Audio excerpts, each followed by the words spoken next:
சூர்யாவையும் விஜயையும் ஜெயில தூக்கி போட்டுறாங்க. சூர்யா நொந்து போய், விஜய் குத்தத்தை நானே ஏத்துக்கிறேன். அதுக்கு விஜய் சொல்றாரு, அண்ணே நீ எடுத்தது தப்பான முடிவுன்னு உங்களை கெஞ்சி கேட்டுக்கிறேன்னு முடிவை மாத்திக்கோங்கன்னு விஜயையும் பிரபாவையும் வக்கீல் கூட்டிட்டு வராங்க. இவங்களுக்கு ஜாமீன் கிடைச்சிருச்சுன்னு சொல்றாங்க. மகா என்ன ஆச்சுன்னு கேக்குறாங்க விஜய் கிட்ட. விஜய் சொல்றாரு, அண்ணன் நாங்க 2 பேரும் வெளியே வர்றதுக்காண்டி பழிய ஏத்துக்கிட்டாரு.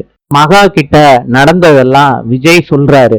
சூர்யாவை எல்லா போலீஸும் சேர்ந்து டார்ச்சர் பண்ணிக்கிட்டு இருந்தாங்க. நான் விட்டுருங்க சார்ன்னு போலீஸ் கிட்ட கெஞ்சிக்கிட்டு இருந்தேன் மகா. இத மகா கேட்டதும் ரொம்ப கவலையாயிடுறாங்க. போலீஸ் ஸ்டேஷனுக்குள்ள போறாங்க.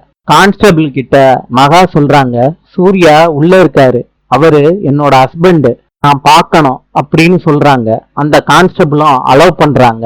சூர்யா மயக்கத்துல இருக்காரு, உடம்பு முழுக்க ரத்த காயமா இருக்கு. இத பார்த்த மகா பதறி போய் என்னங்கன்னு சூர்யாவை கூப்பிடுறாங்க.